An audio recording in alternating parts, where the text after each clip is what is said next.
Hello everyone and welcome back to my Bold and Beautiful 29 YouTube channel. I hope you guys are having a wonderful day. Before we start, please hit the subscribe button and give this video a thumbs up. In Eric's office, Finn had gone, and Katie, Carter, Zende, Hope, and Steffi entered good news about Ridge and Brooke's performance in Monte Carlo. As they cheered, Katie said Brooke no way dissatisfied and that Zende's social media drop had been amazing. Hope remarked that what was good for Brooke's bedroom was good news for the rest of the company. Steffi said they demanded to make sure that the buzz restated into a big boost for the bedroom line. Carter agreed with Steffi, saying they demanded a significant impact from the event, orders that could take them into the coming several diggings.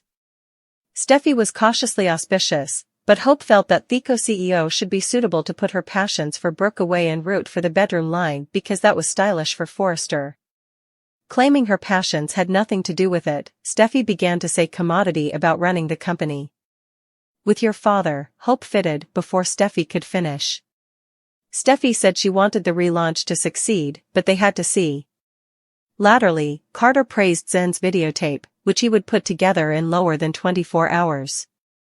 Steffi agreed that Zende had done well. Zende was enthusiastic about the relaunch. Katie blazoned that she was, too. Hope said Brooke had always been a hit with guests and buyers, and everyone adored her. Steffi guessed that Hope allowed. They still did. Hope replied that Ridge had said it, and Monaco had proven it. Hope did not suppose Forrester had anything to worry about due to Brooke's track record, and Katie concurred, touting Brooke's success through the times. Steffi said it had been so beforehand in Brooke's career, and it might feel different for Brooke so numerous times latterly. Katie said that was egregious, because Brooke was different. Carter wanted to see figures that validated Brooke's success. Hope was confident in her mama, and looking at Steffi, Hope said everyone differently should be, too. The figures had not come in yet, but Katie said to give it a moment. Steffi remarked that they demanded the success due to what was or wasn't passing with HFTF.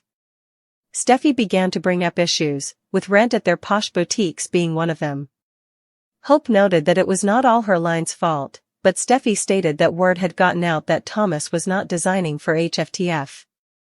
Hope figured that someone should have allowed about that sooner. Carter intruded, defending Steffi's judgment. Zende remarked that indeed the biggest brands had UPS and Campo. He noted that fashion was cyclical. He figured it was why Ridge had brought a familiar face, Brooks, back to an formerly popular line to radically increase deals. Across the room, Katie looked grim. Their website had crashed. Around the world, the Brooks bedroom videotape dropped. The media at the fashion peak was full of questions for Brooke and Ridge. One asked how Brooke felt to be back in her element. For Brooke, it felt like old times. Ridge said there was nothing like the magic of Brooke Logan. Latterly, Brooke and Ridge had drinks in a roof at the peak. Brooke was upset about going viral, but Ridge was sure it would be because of her and the history of the line. She asked if it was about the lingerie. Ridge said it was because Brooke embraced everything about herself, and she participated it, especially the mischievous side, which was his fave. Brooke squealed, punctured as he kissed her. On the road, two women saluted Brooke and Ridge. One said she would bought lingerie from the videotape, because if Brooke could rock it, so could she. The women posed with Brooke for a print. As Ridge and Brooke rambled through the thoroughfares, Brooke was anxious about the world's response, but Ridge said to give it time. Marcel jogged up to them with his phone, publicizing that Brooke's bedroom was trending, and everyone wanted to buy it. Brooke rushed to find a laptop beneath a roof, but Ridge put in a call to the office. Back in Eric's office, everyone was on their different bias, fretting about the website crash. Katie said IT was on it, and it would be back over soon.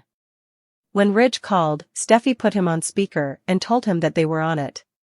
He asked what they were on, and Steffi said the point had crashed. Hope yelled that her mama had gone viral. The point got back online. Ridge asked about the deals. They'd been at 30,000 before the crash. Steffi heaved, looking at a laptop. 126,000 units vended. Carter yelled. Everyone cheered, and he chortled that they did not have that important force. Ridge said not to worry about that because they were winners. Katie, Hope, Carter, and Zende cried out congratulations to Brooke. Steffi clicked off the line, and Brooke and Ridge kissed.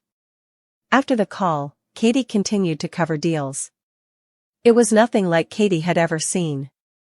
Steffi said they'd outpaced their protrusions in just over an hour. Everyone lauded Zende for the camera work that had made their drop a success. Hope also gave her mama props. Steffi snickered. Hope said it just went to show how precious Brooke was to the company. Hope blazoned that they'd celebrate, and Katie said there would be a glass of champagne with her name on it. Steffi continued to glare, but Hope told her that it was okay to enjoy the palm not just for Brooke or her line, but for all of Forrester. Back in Monte Carlo, Brooke and Ridge encountered an aged woman who was eager to thank Brooke for conducting an empowering communication to the world. Brooke and Ridge paraded to a route, and Ridge said he would learn to no way underrate the power of Brooke Logan. Brooke thanked him for believing in her. His love and support meant the world to her. He said she meant to the world to him. From the backwoods, someone watched Ridge and Brookie. Ridge told Brooke that she was the love of his life.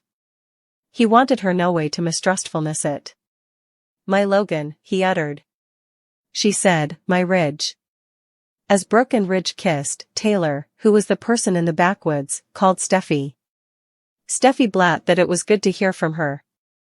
Taylor said she was in Europe, but she would call to say that she was returning home.